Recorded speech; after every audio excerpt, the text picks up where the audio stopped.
saya at makipagkwentuhan. Kaya tara na, tara na, makinood at makisaya, makipagkwentuhan na tayo kay Mami Ray, kay Mami Ray, kay Mami Ray. Makinood at makisaya, makipagkwentuhan na tayo kay Mami Ray, kay Mami Ray, kay Mami Ray.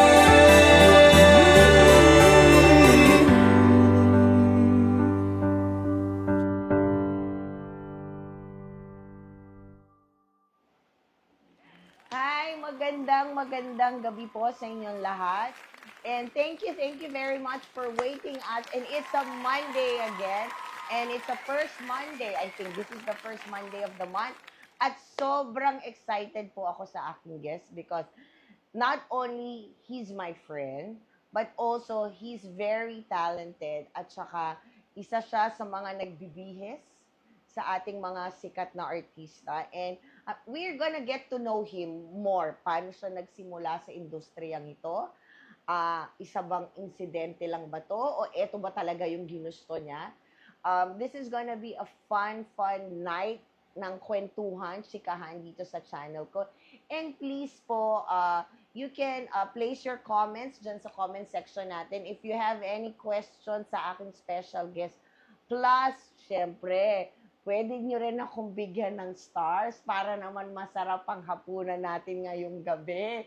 Di ba po? So, hindi ko na po patatagalin ito dahil alam ko, kanina pa kayo excited sa aking guest for tonight. And he is a celebrity fashion stylist.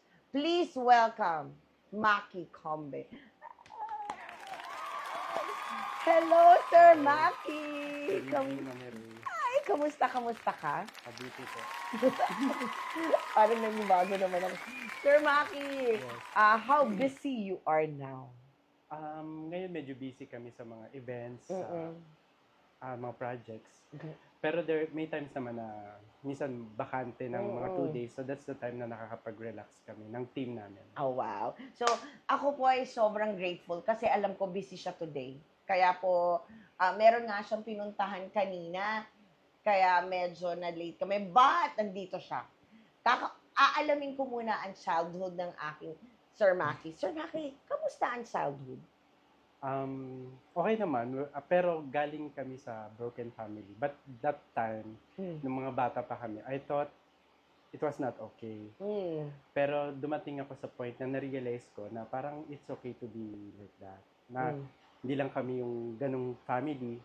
So, I was able to enjoy naman my childhood. Ayun. Speaking of childhood, tiga saan ka, Sir Maki? Do you have any province? I'm from Kamuning, Quezon City. Talaga, doon kami lumaki. Oh. My mom from Bicol and then my father from Nueva Ecija. So, doon ka lumaki, sabi mo nga sa Kamuniki, Quezon City. So, hindi mo na-experience yung parang province na buhay?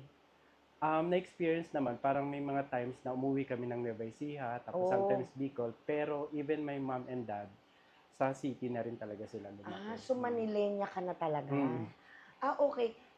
Pero, even do ba pagiging Manilenya mo, na-experience mo yung paglalaro sa labas? Sobra. Oo. Yun Kasi, yung bang kasi di ba tayo, our age is, lumaki tayo na naglalaro tayo sa labas eh. We're not into gadgets, diba? Ikaw, na-experience mo yun? oo, sobrang, masasabi ko na batang kalye talaga. Oh. So, may mga times na talagang, yung tawag doon? Mas madalas kaming nasa kalye Okay. kaysa yung nasa bahay.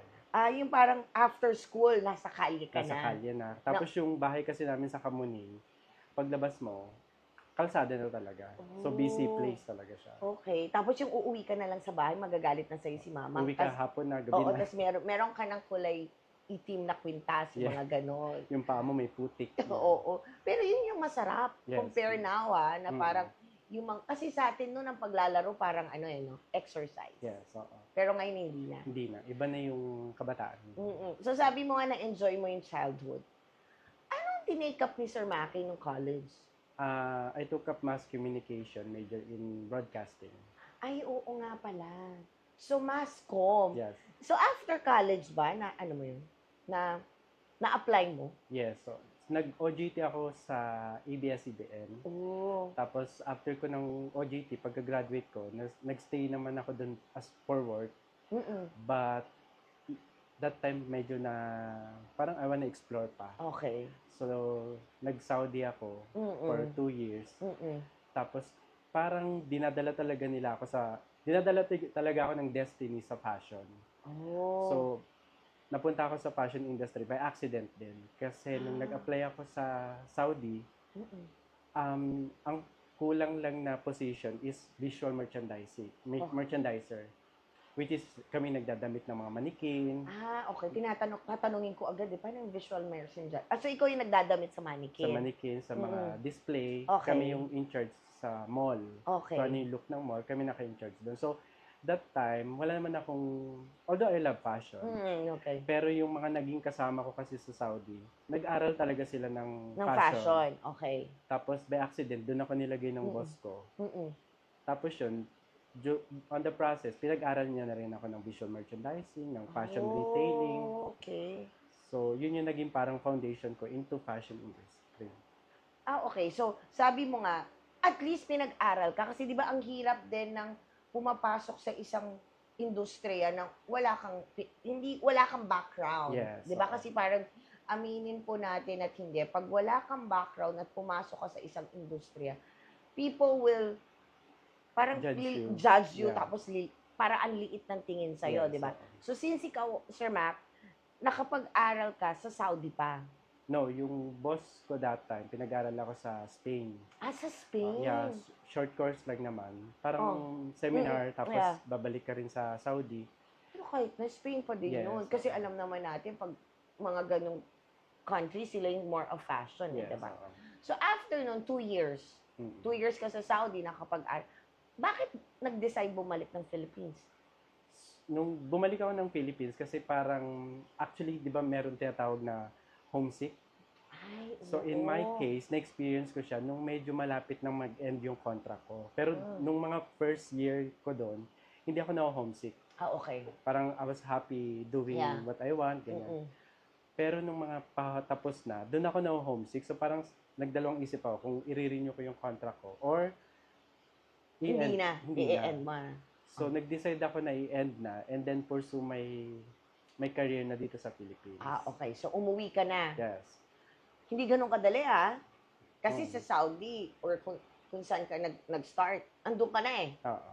Kilala ka nila, meron ka na experience na ikaw yung nagdadamit dun sa mannequin or dun sa store or sa department. Pagdating ng Philippines, gaano kahirap? Nung pagdating ko ng Pilipinas, kasi graduate naman ako ng Masscom, so I thought, pagdating ko ng Pilipinas, the opportunity na meron ako dun sa mga newly graduate is same with my experience. Feeling ko that time, sa parang, may experience ako sa Saudi, tapos graduate pa ako.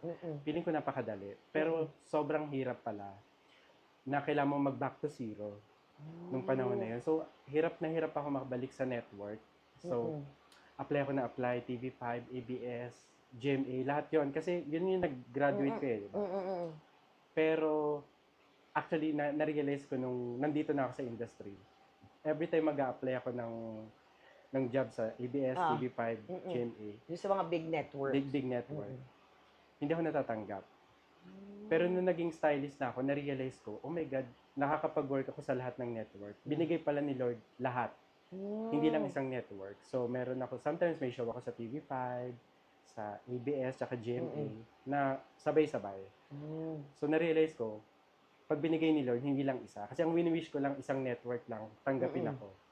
Pero ngayon, na-realize ko na lahat pala yun nakaka-work ko. With my Experience. With your experience. Kailan yan, Sir Maki? Anong year yan? Yun yung pag-uwi mo from Saudi, tapos na-realize mo, apply ka na. Kasi kaya ka nag-a-apply yung sa pagiging masscom mo di ba? Yes, Not for being yung pinag-aral ka nung boss mo as a stylist dun sa Saudi. Yung pagiging masscom mo. Nung pag-uwi ko, gusto ko naman gusto ko i-pursue yung mass communication ko. So that's why nag-network ako. But it was so hard na makapasok. So sabi ko, sige, mag-passion ulit ako. Nag-apply ako sa Zara, kung ano yung hawak ko sa Saudi Oo. na brand, Okay. in-applyan ko dito sa Philippines. Tapos, napasok naman ako. So, Oh. nung napasok ako doon, ganun same job. Nagdadamit ng mannequin, ng store. Mm. Doon ko na-meet yung dati kong boss na kaya ako napasok sa fashion styling. Okay. So, bago tayo magtuloy ng kwentuhan, kasi ang dami na pong nag-hi sa atin. And I wanna say hi para bago tayo, baka may mga question. I wanna say hi to my daughter. Sabi niya, hi, bebe ko, si Gail. Hi, anak. Hi. And, of course, si Bebs, ang aming one of our staff here. Si Bebs, magandang gabi din daw. Sabi, Sir Maki. Hello, Davin. Hello daw, Sir Maki. And of course, our director. Magandang gabi, Direk Rodel. Magandang gabi. Sana okay kayo dyan. And also, Doc Ivan, magandang gabi. Maraming salamat for tuning in. Stay lang kayo dyan. If you have any question to Sir Maki, post nyo lang po dyan sa comment section and we will read it later po. Okay. So, nung na-meet mo yung boss mo, sabi mo nga sa Zara, ano yung Sir Maki? Lahat ng department store ng Zara, ikaw yung nagdadamit? No, hindi. Sa ano lang, sa Sarah Rockwell lang. Yun yung branch ko. Tapos, doon namimili yung dati kong boss, si Ton Lau. And that time, hawak niya si Piolo Pascual. Okay. So, doon siya namimili. Na-meet ko siya. And then, nung pa-resign na ako sa Zara, eksaktong nangailangan siya ng assistant. So, nung sabi niya, baka gusto mo mag-try, ganyan. So, tinry ko naman, first artista na dinamitan ko, si Piolo Pascual. Wow, Papa P. Yes. Okay. Tapos, nung first na dinamitan ko si Papa P, sabi ko, alam mo, dinadamitan ko before, manikin. Hindi gumagalaw. Pero pag siya, dinadamitan ko si Papa P, sumusot yung kamay. Yeah. So, parang sabi ko, parang mas madali to. Kasi, pag visual merchandiser ka, sobrang iingatan mo yung manikin. Kasi pag nabasag yun, you have to pay 15,000. Yeah, oo. So, nung kay Piolo na, feeling ko, tatanggalin ko rin yung kamay niya, yung gano'n. Pero hindi pala, kasi tao na siya. Yes. Sabi ko sa kanya, dati dinadamitan ko manikin, tapos ngayon tao na. Ano sabi sa'yo ni Papa P nung sinabi mong manikin yung dati mo? Natuwa siya, kasi, Okay. natuwa siya, kasi Okay. So, magalaw siya. after ni Papa P, gaano mo katagal binihisan si Piolo Pascual? Nagstay ako dun sa boss ko, Okay. kay Mr. Tonla, for 7 years. Wow! So, hawak namin sila Piolo, Daniel, Padilla, Okay. Enrique Hill, usually mga boys. Puro boys. Yes. Okay. So, that was before pandemic. Yeah, before pandemic. Okay. Doon tayo sa during the pandemic. Siyempre, Oh, yeah. during pandemic, wala shutdown tayo for 2 years. Paano mo ginawang busy yung sarili mo? By accident din. Kasi bago pa mag-pandemic, mahilig na talaga ako sa mga halaman. Di ba nauso yung mga plantito? Pero prior to that, hindi pa uso yung mga term na plantito. Hindi alam ng tao, because siyempre nasa fashion industry ka. Hindi alam ng mga tao na sobrang hilig ko sa halaman to the point na uma-attend ako ng UP Los Baños, just to attend horticultural, Parang mga seminars. mga seminar. Okay. Kasi gusto ko yung mga plants talaga. Oo. Pero hindi ko yun pinopost masyado sa... Yeah. Because I want to keep it na sa sarili ko. Yeah. Tapos nung nagka-pandemic, syempre ang dami ko ng group. Meron akong friend na nag-offer siya na kung gusto kong magbenta ng fertilizer.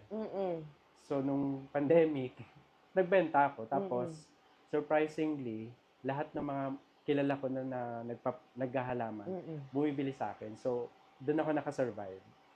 Na nakakapag-generate ako ng money pambayad ng condo, kotse, just for the fertilizer.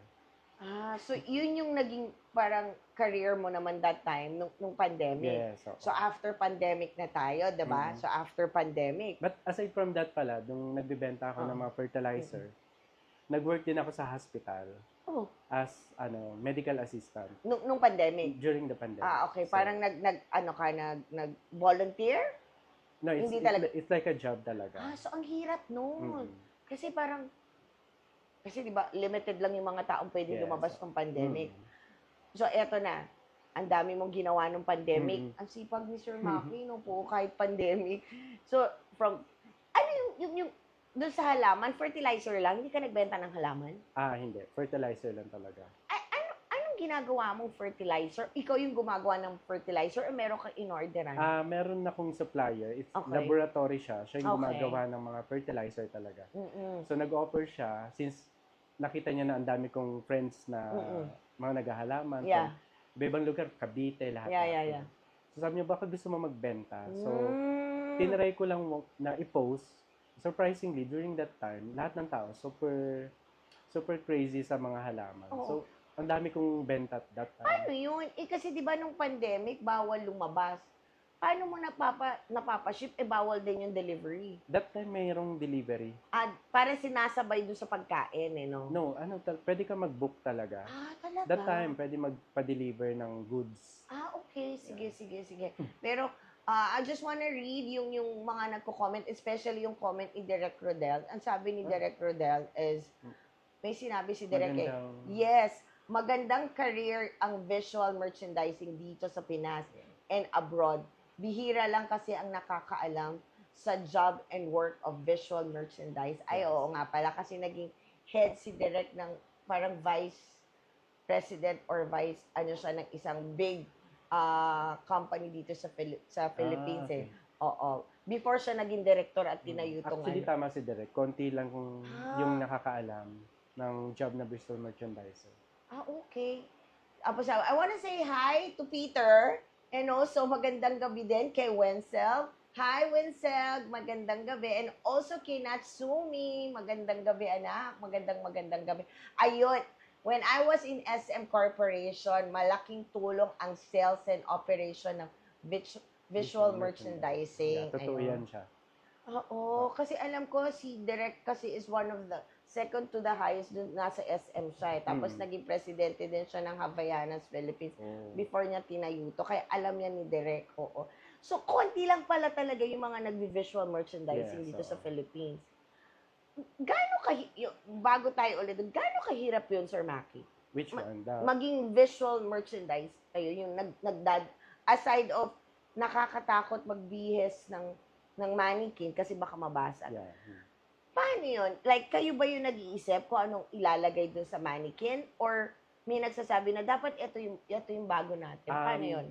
Since hawak ko yung Zara, so meron kaming parang international standard for the merchandising. So kung ano yung look ng Zara sa Spain, sa ibang bansa, kailangan same.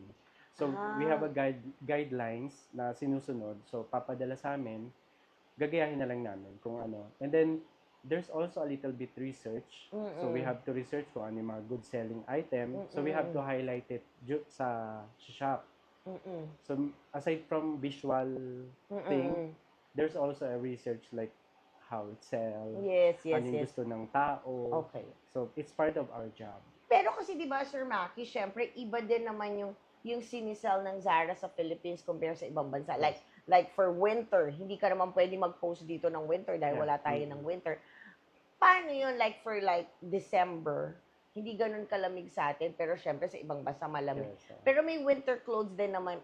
may panglamig din naman. May tayo. panlamig, pero hindi ganun. Hindi ganun kakapal. Ipa-pattern nyo lang, parang ganon. Yes, oo. So, sa Philippines, meron mga parang, I don't know kung yun din yung tawag nila, parang fashion spy.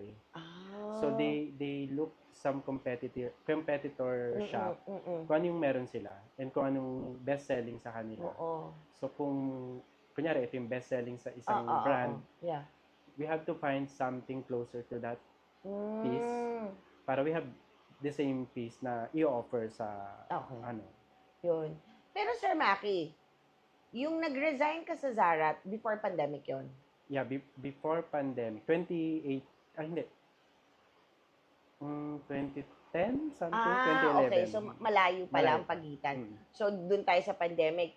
After pandemic, tinuloy mo na lang yung ginagawa mo ng pandemic o ikaw na mismo sa sarili mo o meron na naman nangyaring isang insidente na sabi mo nga lagi mo nga sinasabi, it's just like insidente lang eh. By accident. By accident lang. Paano? Paano yung after pandemic tayo? After pandemic, bumalik na ulit ako sa styling. Kasi nung nag-design ako sa Zara, napunta ako sa Bosco. 7 years ako dun sa Bosco. And then, nung nag-resign ako sa Bosco, nagpaalam na ako. Nakapasok naman ako sa Showtime. So, doon na ulit nag-continue yung styling job ko. So, ano ka sa Showtime? Meron ako doon segment na Bidaman. Okay. Like a search for a leading man. Yes. I remember that. Yung Bidaman. Ako nagdadamit dun sa mga boys. So every time na may, kunyari, every day, ikaw yung parang in tumitingin, charge. Yeah. nagtitingin ng mga kung ano yung dala nilang damit, tapos ito yung isusuot nila, Yeah. or ikaw yung nagpro-provide ng damit. Paano ba? If it's daily, Yeah. they will bring clothes. Okay. And then kapag ka Saturday, yun yung parang semi-final, I have to provide clothes for them. Ay, ikaw. Yeah, So, saan mo kinukuha yung mga pinoprovide mong clothes? Tinatahi mo? O from the company? Or From the company, they gave me budget for a specific segment. Like, for example, this Saturday, kailangan nila ng mga ganitong look. So, there's corresponding budget for that. O tapos mamimili ka na lang? Yes. Hindi ikaw ang magtatahi? Hindi. Pero kapag special requirement, like for example, hindi available sa mall, na kailangan siya ipagawa, ipatahi, gagawin talaga namin. Papatahi talaga siya. Okay. So, doon nag-start yung pagiging celebrity stylist mo? As solo, na wala na. Oo, para as solo mo. Yes. Gaano kahirap na nung naging solo? Nung time na yon, ang hirap kasi makahanap ng client. Sa fashion industry kasi, like sa styling, you have to have like, tinatawag naming poste. Okay. Like, kunyari ako, as a stylist, kailangan meron maka-associate sa aking name ng celebrity, like yung boss ko. Yeah. Pag sinabing Tonlao, alam na agad ng tao na Daniel Padilla, Yeah. Piolo. So, Piolo Pascual. yun yung nakakonect sa kanya. Oh. In my case, that time, ang hirap makapasok Maka-penetrate. penetrate. So, wala. I just continued what I want. Okay. So, pinagdadasal ko that time na parang sana may makapansin, sana soon mag-prosper or maging okay lahat. Gaano ka katagal sa Showtime? Hanggang sa magsara yung ABS-CBN. Ay, talaga? So, ano yun? Recently lang, kasi di ba nagsara ang ABS, if I could remember, 2020. 2020 during pandemic, di Yes, ba? During pandemic sila nag-close. Yeah. So, pagbalik, saan ka? GMA na. GMA na. Yeah. Saan ka naman sa GMA that time? That time, nung nag-close yung ABS, so wala masyadong work. Yeah. Si Miguel Tan Felix, kasi continuous pa rin yung mga show sa GMA. Yes. Si Miguel, kinuha niya ako for as personal stylist. Paano ka naman nakilala ni But Miguel? before pandemic pa, or bago pa ako kasi nung naki Tonlao pa ako, dinadamitan na namin siya. So aside from ABS celebrity, may GMA din kami. Okay. So, nung nag-aano na si Miguel sa GMA, ikaw na talaga yung kinontak niya? Tinry niya lang ako for once. Tapos, nagtuloy-tuloy na. So, parang si Miguel yung nag-start ng career mo as solo. Yes, So, kung tatanungin po nung mga nanonood sa amin dyan, kung sino si Miguel Dan Felix, siya yung isa sa bida ng Voltes 5. At ngayon, bida din siya doon sa Batang Riles. Tama ba? Yes. Yun yun, di ba? So, nagsimula yan after the pandemic. Yes. Tapos, dinamitan mo siya. Tuloy-tuloy na. Yeah. And then, after, hanggang ngayon, dinadamitan mo siya. O sige, meron ka na kay Miguel. Sino pa yung sumunod kay Miguel? May mga celebrity from ABS and GMA din. Okay. Pero yung most recent na nadagdag sa mga inaalagaan mo ngayon. Si Sopronio Vasquez. Si Sopronio. Yung winner ng The Voice. Oo, sa The Voice. Oo, kasi nakita ko nga nung last time. Pero, aside from Miguel, correct me if I'm wrong Sir Maki, kasi nakikita ko, nagdadamit ka din every time sa ASAP at saka All Out Sunday. Oo, All Out Sunday. Tapos, I remember, sabi ko, sabay, tapos meron ka nang ginamit na parang sign mo, yung yung gumagawa ka ng mga still. Yung alambre. Yung alambre. Yeah. Di ba, ikaw yung kasi, parang nakita ko, meron kang ginamitan mo yung alambre na yun. Unang-una mo ginamitan si Miguel, di ba? No. Sino? Ang pinakauna kong ginamitan noon was Daniel Padilla.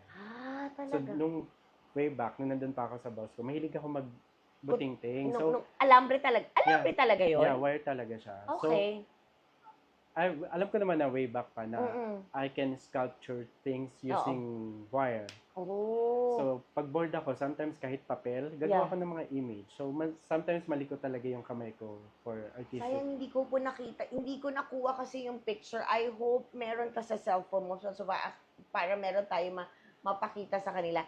Kasi na-amaze ako doon eh. Meron isang buong damit ginamit ni San Jose. Julian San Jose. I could remember that na. Sabi ko, ang ganda. Yung isang ganong set ng alambre parang damit, gaano katagal mo nagagawa yun? Depende sa ano ko. Sa mood? Sa free? Yeah. Sa mood, tsaka sa creative juice ko. Sometimes kasi as an artist, meron kang hinahanap na like atmosphere or a certain song to trigger to keep on doing it. Okay. So, minsan, kailangan ko na bukas, hindi ko pa gagawin. Pero minsan, kapag nag-click na yung creative juice ko, kaya ko siyang tapusin within 2 hours. Basta, Paano po yun, Sir Maki? Sabi mo nga pag gumana na yung creative juice, do you sketch o lahat nasa on the utak spot mo? siya. Ay, talaga? On the spot siya. That's why ako, as a wire sculpture, I don't look Google. Basta kung ano yung naiisip ko, gagawin ko siya sa sarili kong version. Kasi I don't want to be influenced. Yeah. Sometimes I look naman, pero pag may gagawin ako, nililimit ko yung titingin ako sa Google. So, I want gawin na yung kusang lumabas sa akin, tsaka yung kamay. Oo, parang gusto mo maging unique. Unique. Na unique yung style mo na ikaw talaga mismo yung nakaisip, nakagawa. Like, kunyari, flower. Marami naman gumawa ng flower. Yeah. But, hindi ko titingin doon. Gagawin ko siyang flower on my own interpretation. So, pag, di ba sa Google, pwede mo siyang i-search. May lalabas, pero kahawig lang. Hindi ko ginaya. Or something. Okay. Pero sometimes, inspiration is, nagagawa ko rin. Okay. Anong wire yung ginagamit mo doon, Sir Maki? Ordinary wire lang ba siya? O may specific na wire ang ginagamit mo doon? Iba-iba. May makapal, may iba-ibang size. Depende dun sa, sa figure na gagawin ko. Pero, yun yung ordinary wire lang na ginagamit? Ordinary wire lang. Ay, talaga? Yes. So, in time, mangangalawang siya? O meron kang ginagamit? So, isprayan ko siya ng anti-rust na spray paint. Okay. So, at least naiintindihan ko kasi naa-amaze ako kasi minsan isang damit eh. Ano yun, Sir Mac? Pag kunyari ginamit nila sa isang show, is this for rent or kanila na yun? Depende sa project. Like, kunyari may project na they will give you budget. Yeah. So, automatic, the clothes, you have to surrender to them. Sa kanila na. Pero sometimes they collab. So, for promotion, so it's free. So, tapos ibabalik na lang sa'yo yung item. Tapos pwede nila i-renta sa'yo yon if they want. Yeah, so. Ganun pala yun. Yung tinatanong ko kasi sa'yo, buong damit yon eh. Yes. Pero nakikita ko din, gumagawa ka ng parang brooch na maliliit. Brooch na wire. So, they can check naman my IG account. Oo. Alambre Design Studio. Alambre_Design Studio. So, nandun nakapost lahat ng mga gawa kong pin, damit, at kung ano pa. Pag yun, Sir Mac, gaano katagal yun? Aside from, kunyari, dumating na yung creativity mo para doon sa brooch, gaano katagal yun ginagawa? Sometimes, 15-20 minutes, tapos na siya. Sayang nga sana nagdala ako ng wire. I can make, on the spot. Ay, talaga? If you want flower, ganyan, on the spot. Yeah mo, may second pa po kami ulit na para makita natin yung kung paano ginagawa ni Sir Maki yung paggagawa nung, kasi nakita ko po sa IG niya na parang pati brooch ginagawa mo yon, di ba? Brooch, sometimes pang display sa bahay. May nagpagawa sa akin ng face na nilagay sa wall, made of wire. Pwede ba ako pong magtanong kung mahal ba siya pag nagpagawa? Depende sa size. Okay. Like, kapag sobrang laki, Yeah. yung pinakamalaking ginawa ko is like, mga ganito kalaki. Oo. So, medyo pricey siya. Kasi yung material na gagamitin, medyo mahal din. Kasi yung wire na ganun kakapal, medyo pricey din siya. Okay. Tapos, yung mga brooch, before nasisell ko yung brooch ng mga 1,000, 2,000 Okay. per piece. piece. Kasi, Okay. for me, it's one of a kind. So, wala kang katulad. Madalas sa mga weddings, ginagamit siya. Because wala masyadong naggaganon sa wedding. Yeah. So, it's unique. And marami na ako nagawang weddings na yun yung ginamit. Okay. Magbabasa po kami ulit ng comments namin kasi parang na ano ko, wow daw, sabi ni Ate Maya. Maya. Ate Maya is here again. Congrats, Sir Maki. And then, may sinabi si si Direk Rodel, sabi niya, agree, an artist needs right timing, Yes. inspiration for the artwork to come Yes. out. Tama si Sir Rodel. Ay, magandang gabi po. Sending love po. Nagparamdam po sa akin si Charles. Maraming salamat po at nanonood ka po ngayon sa akin. Ayan. Tapos, Sir Charles. Sir Maki, kasi naa-amaze ako dahil, yun nga, your creativity is sobrang lawak eh. Ito ba talaga yung, na-dream mo ba sa sarili mo na I will do the things that na gusto kong gawin? I remember nung bata pa, kaming magkakapatid. Actually, lahat kaming magkakapatid. May creative side. Like my sister, magaling siya mag-lettering, freehand. And then my brother, nag-i-sculpture din siya ng putik. Bata pa kami, nagulat ako, yung kapatid ko, nakapag-sculpture siya ng figure. Tapos ako that time, na-realize, hindi naman, marunong ako ng mga arts, ng mga kung ano-ano. Pero itong wire, na-realize na-discover ko lang to, siguro 2015. Nung naboboard ako, tapos naggagawa akong bulaklak. Tapos, sabi ko, pwede to gawing brooch. Pinasuot ko, din nasuot. Tapos, nung pinost ko na nagagawa kong ganon, tuloy-tuloy na. May mga ibang celebrity na nagpapagawa na, ganyan. Pero di ba may mga wire, Sir Maki, na gold? Ginagamitan mo din nun ng gold? Yes. Tapos, naglalagay ka din ba ng mga gems or beads or pure wire lang po siya? Yung medium ko parang mas gusto kong pure wire lang siya. Pero if magre-request yung client na lagyan ng mga rhinestone, ganyan, okay yung naman mga siya. rhinestone. Pwede naman. Pwede naman. Okay. Tapos, kasi na-amaze lang ako eh. Parang ang daming nangyari, no? Ang dami, meron kang sa fashion. Kasi konektado naman. Konektado yung pagiging celebrity stylish mo kasi it adds on dun sa damit ng mga Final touch. Final touch and everything. Pero pag insidente, Sir Maki, na you have in an event dun sa isang station, tapos sasabay pa isang estasyon. Yeah, so madalas nangyayari yun. Pero meron naman akong team na sila yung pupunta sa ganun. Parang hati-hati kami. Basta yung clothes, ako yung magpe-prepare. So, speaking of clothes, have you ever been invited? Kasi ano ba to, sponsor o ipakita yung creation mo sa mga pageants? Yes, Madalas. Pwede po natin alamin kung ano yung mga pageants na yun. More of man ba o may din, female pageant. Female. Yeah.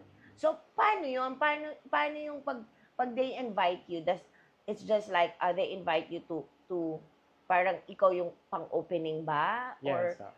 ano yun?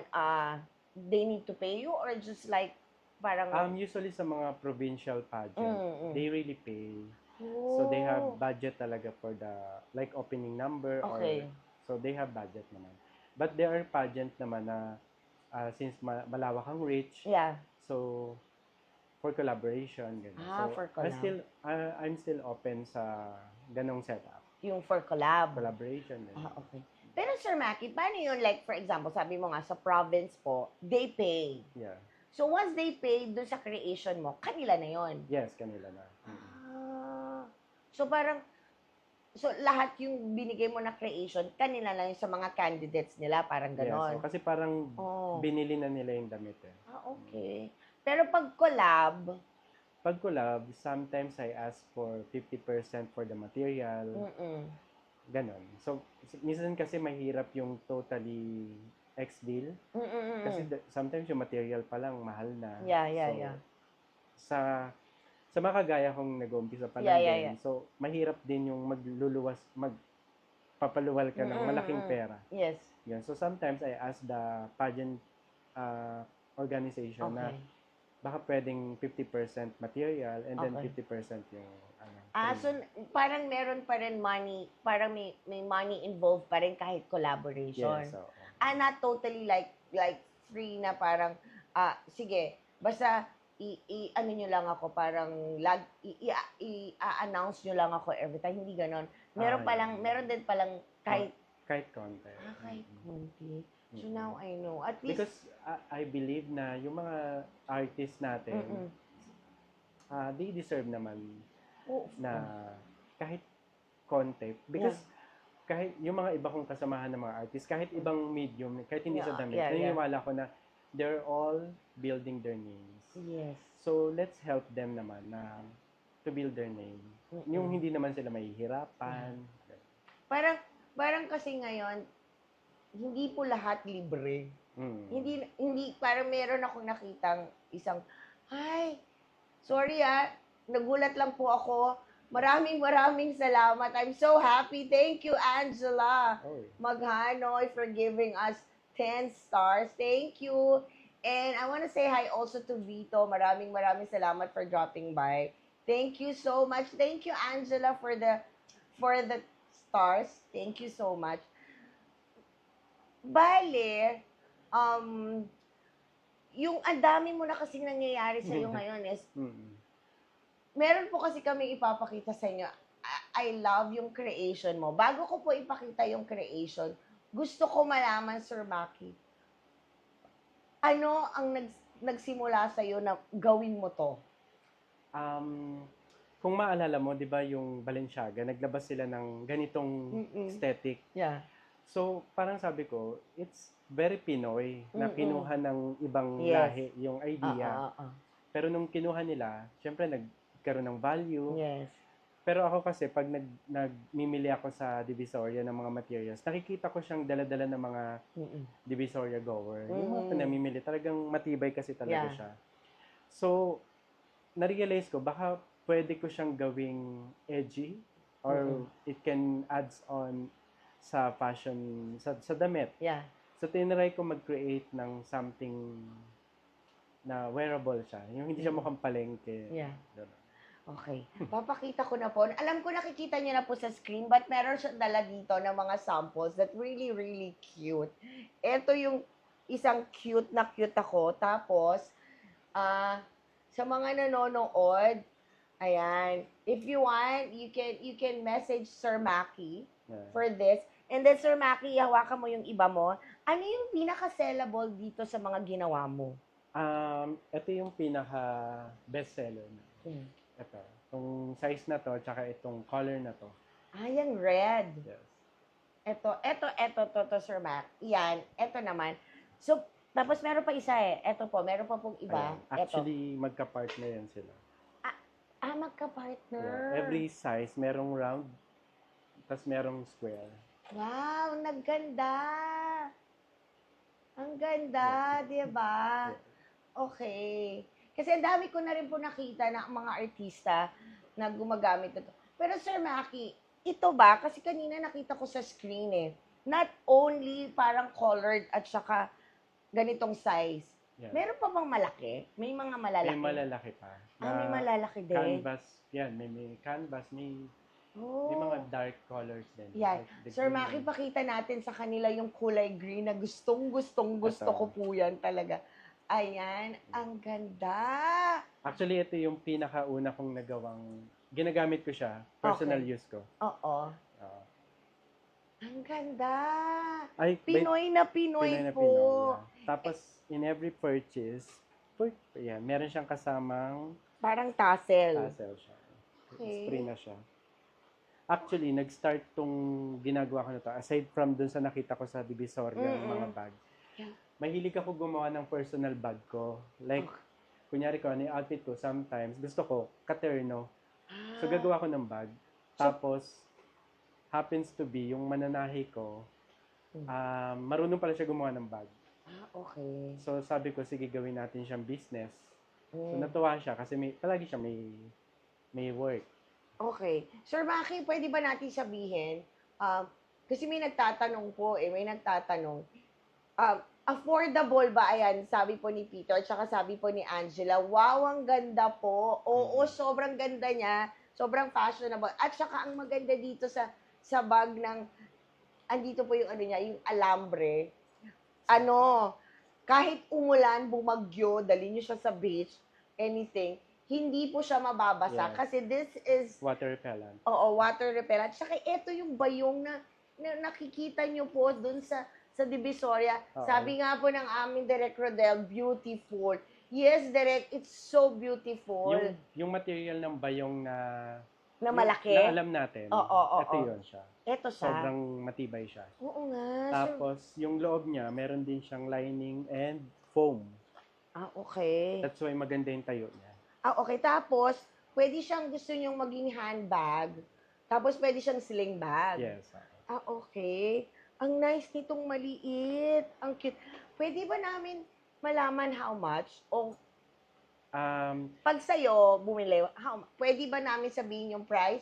O if you want na lang po, if ever, natitipuhan nyo tong bag ni Sir Maki, you can PM him na lang po. Kasi, I know... May consignment. Okay. Sige. So, ang cute nito. Pero, meron pa pong mas cute talaga nung kulay green.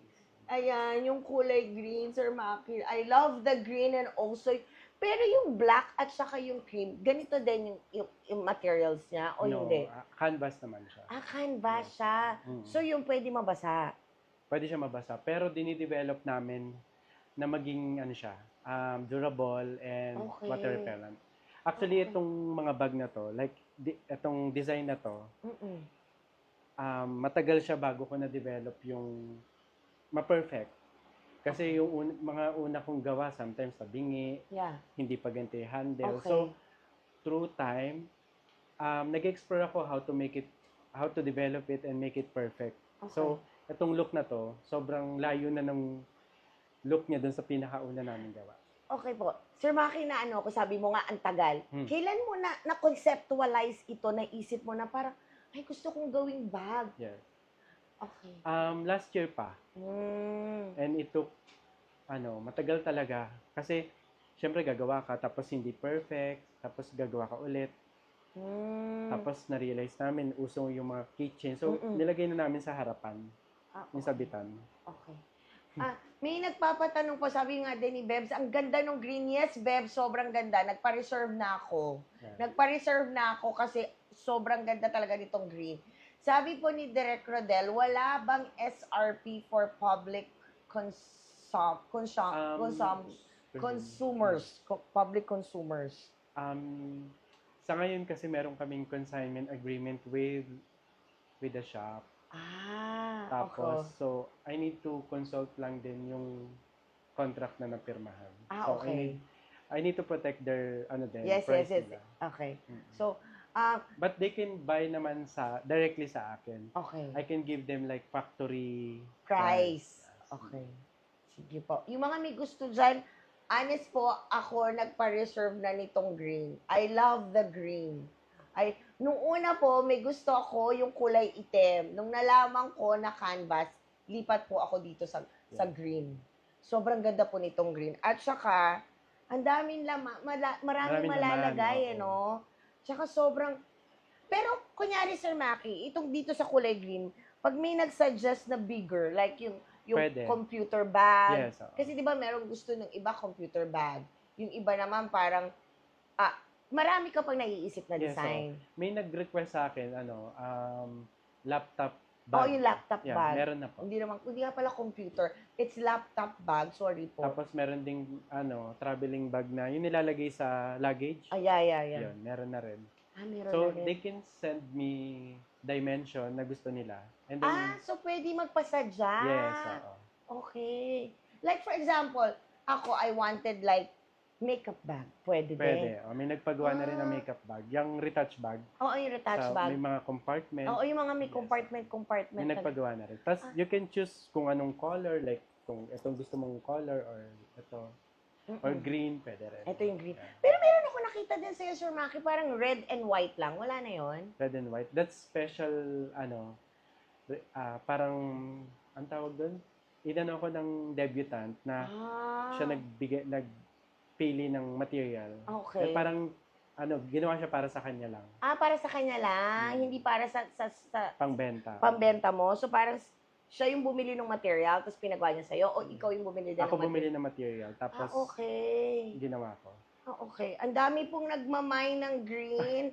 Gustuin po natin mag-mine, pero wala na po. Ito lang po yung isang green. But kung gusto nyo po, if ever, just PM nyo si Sir Maki. Or, kung hindi nyo siya ma-search, you can PM me or our Facebook page para we can connect you po kay Sir Maki for sa mga bags niya. Sobrang ganda po niya. Sobrang ganda. Kumbaga, ko to parang passion project ko siya. Okay. Kaya ko siya na, feeling ko kasi parang, it's a gift from God na I need to share it. Oo. So, nung ginawa ko siya, natutuwa ako kasi nakakapagbigay ako ng trabaho sa mga tao ko. And then, this is to glorify the Lord. Yeah. Talaga. Kasi, feeling ko siya talaga yung nagbigay sa akin ng ito. Kaya ko siya na, Parang He gave you the talent. Parang ikaw lang yung mismong binigay niya ng na i-share sa mga tao. Okay. mga Sige. bags. Ayan. Sige. Kailangan daw ipakita yung mga bags ni Sir Mac. Ayan. Ito po yung Uy, mga bags sorry. niya. Ang cute din nito, no? Sir Mac, sa isang ganito, like this big, gaano katagal sa nagagawa ng mga mo? Kasi, to super handmade no? Yes. Super handmade siya. Nung nag-uumpisa pa lang kami, wala pa kaming makina ng bag. Oo. So, sa isang araw, para nakakadalawa lang, tatlo. Okay. Kasi matagal talaga siya Pero nung na-realize ko na I need to invest for the bag machine, sa isang araw nakaka-4, hanggang 10 na kami. Kasi okay. mabilis na siya. Okay, sige. Wala pa naman nagsasabi sa'yo na for export ka na. Dito pa lang to. Marami akong buyers from ibang bansa. Okay. Ang ganda niya po talaga. Sobra. So, this is very Pinoy. Pinoy na Pinoy, no? Yes. Sobrang Pinoy. Kung meron yung Balenciaga, at least tayo, Pinoy talaga yung... Oo. Meron din, kung merong bayong before, the bayong itself, eto naman sa'yo. Yes. Oo. Sobrang ganda.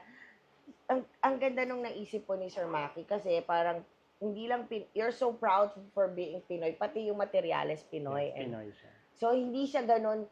So, kung Pinoy yung product, medyo feeling ko, hindi po siya ganun ka-pricey. If kay Sir Maki kayo mag-order. If kay Sir Maki kayo mag-order po. Sir Maki, aside from this bag, ano pang nakikita mong creations na pwede mong gawin from the Alambre? Kasi you have the Alambre brand Yung Alambre mo talaga, since 2014 ko pa siya brand. Oo, ito yung bagong baby doon sa Alambre collection ko. So, ito yung bagong baby mo. Yeah. Okay. So, since ito yung bagong baby mo, meron ka pa bang naiisip na pwede mong from your baby? Wala pa ba itong wallet or something? Soon, magkakaroon ng wallet. So magkakaroon din ng Cellphone wallet. holder, ganyan. So, i-develop talaga namin. Kasi ayoko magbenta ng hindi pa siya fully developed. Yeah. So, sometimes, pag nagawa na namin, tinatry din namin yung capacity niya. So, lalagyan namin ng mga bato, kung gano'n siya Kasi we have to, kami mismo ma-discover namin kung ano yung capacity ng bag. Oo, kasi feeling ko naman, okay, matibay siya. Kasi po, ito po yung personal bag ni Sir Maki. Honestly, ang bigat-bigat po nitong personal bag. Yes. Sobrang bigat po ng personal bag niya. But, hindi siya yung, kasi nga since magaang yung bag, kahit gaano kadami yung ilagay mo, hindi pa rin siya mabigat. Yes. Diba? So, sobrang tibay niya. Kasi tinry namin to lagyan ng mga bato. Tibay talaga siya. Okay. Mayroon pong makulit dito, sabi niya, bagay daw po to sa kanya. Bagay to sa kanya. Ayan, so marami ka pang nakikita para dito sa alambre mo. Aside from the bag, aside from this, aside from dun sa mga wires, anong nakikita mo para sa alambre mo? So, parang na-envision. Oo, ano yung na-vision mo pa sa kanya in the future? Actually, meron ako na-envision, but parang ayoko muna siyang i-share. Okay. Because baka ma-preempt or hindi matuloy. But, gusto ko pa siyang mag-prosper. Gusto ko pa siyang mag-grow. Not just for myself, para din dun sa mga tao ko na mabigyan ko pa sila ng trabaho. Okay. And then, mas lumawak pa yung reach niya. Okay. Sir Maki, sabi mo nga, you have a consignment sa ibang store. What if like for me, like ako, gusto ko lang umorder sa'yo ng madami, bultuhan. Tapos ako yung magbebenta. Okay lang din sa'yo Yes, yun. okay kami sa ganong setup. But ngayon, I need to review yung contract. Kasi baka mamaya conflict siya dun sa napirmahan natin. Okay. So dapat baka dun lang, kailangan lang dun sa dun lang sa sinabi mo. Hindi ako pwede No, pwede naman. But I need to protect their price range. Yeah, sa price range So, nila. kaya nga sila nag-consign. Sa'yo. Tapos magbebenta ako ng mas mababa. So, hindi rin, parang conflict. Conflict, Yeah. no? Okay nga. Okay. Sige. Natuwa po talaga ako dun sa bag. Sabi nga, nung nandito sa akin, kanya na doon siya. But this one is really cute. Ang ganda-ganda po. Eto nga, sabi mo nga, Sir Maki, sa dami ng achievements mo na, from your Saudi days, tapos hindi ka nakapunta dun sa natapos mo sa college, dito ka dinala ng Diyos sa industriyang ito, sa fashion and everything. Nasaan si Sir Maki ngayon sa buhay niya? Ngayon, parang I'm still building my name, pursuing my dream, and continue to glorify the Lord. Oh.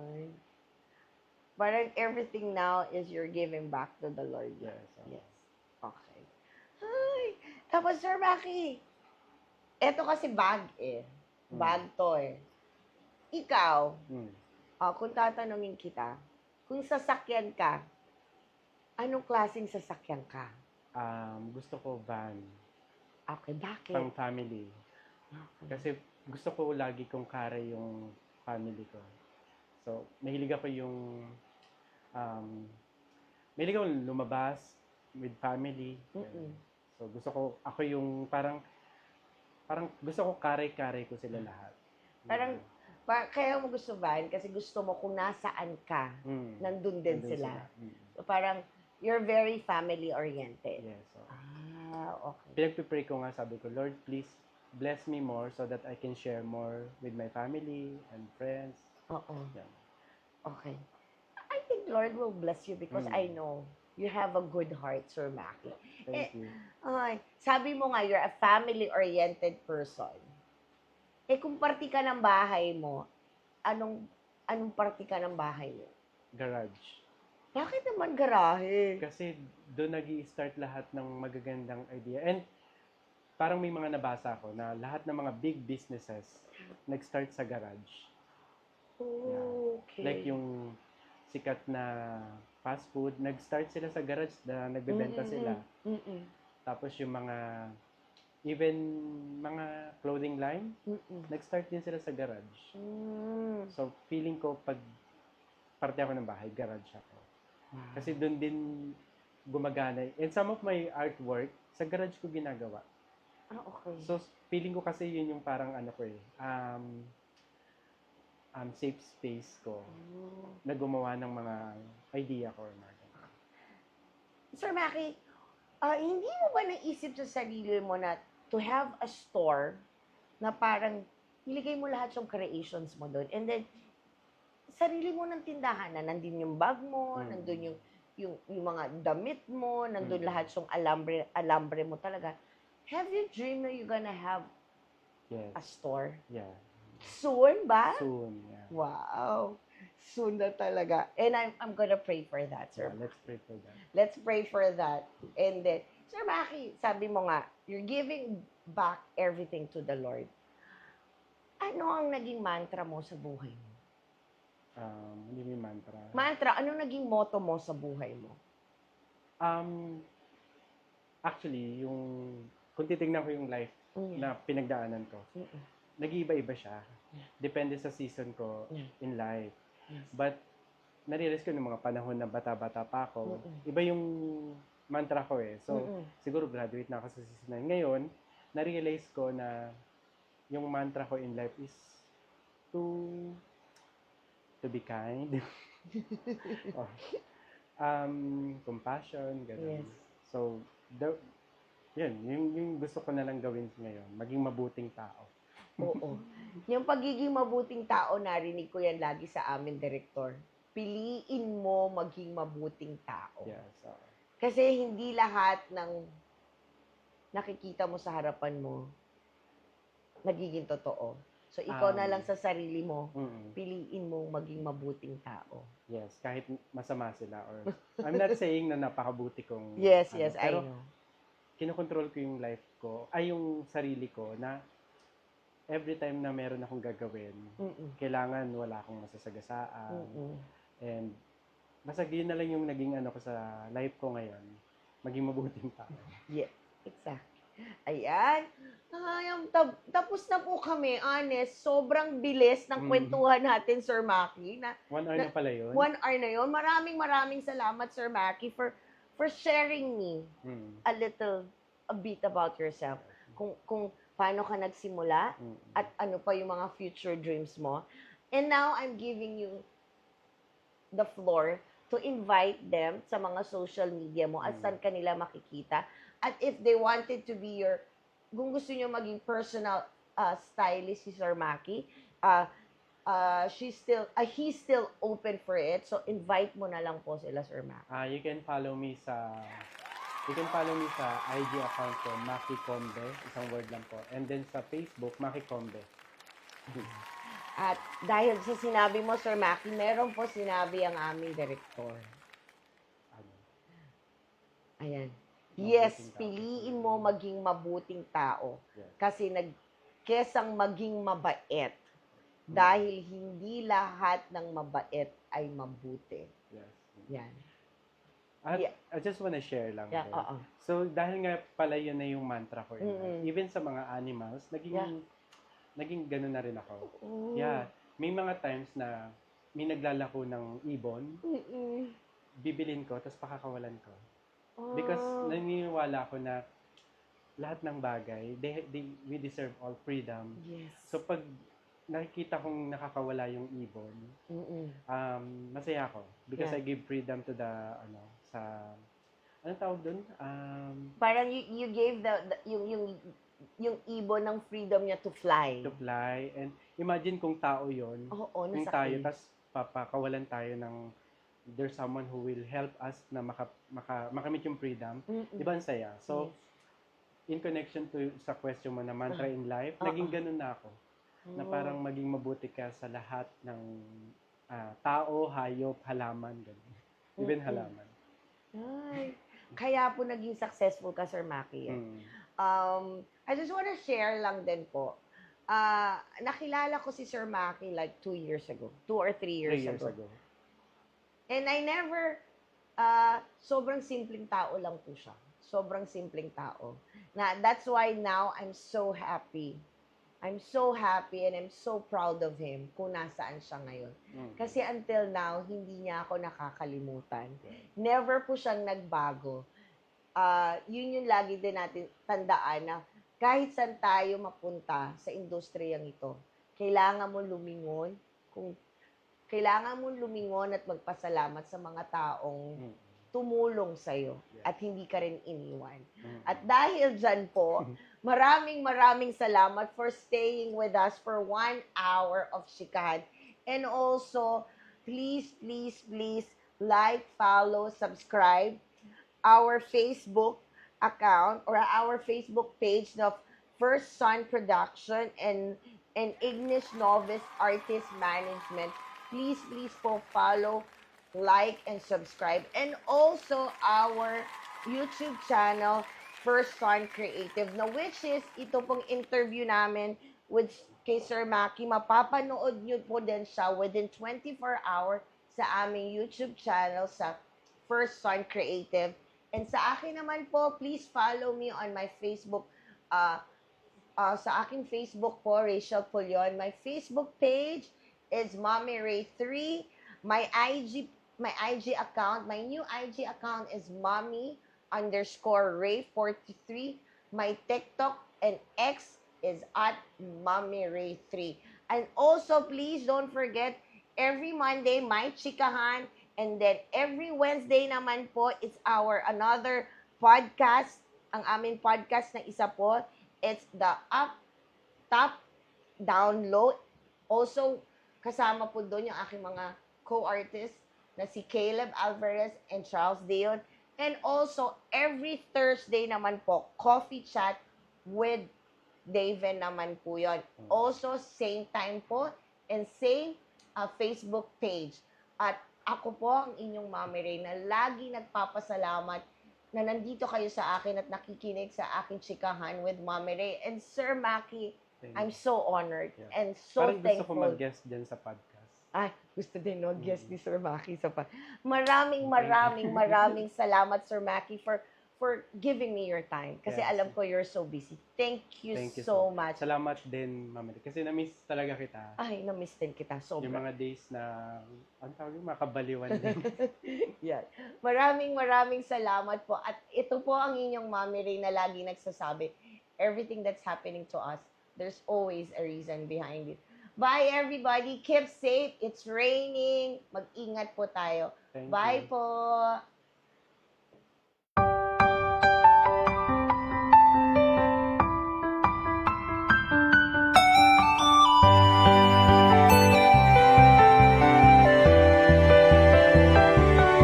Mga kwentuhan na dapat mong malaman, mga katanungan na dapat mong matuklasan. Nandito si Mommy Ray, makisaya at makipagkwentuhan. Kaya tara na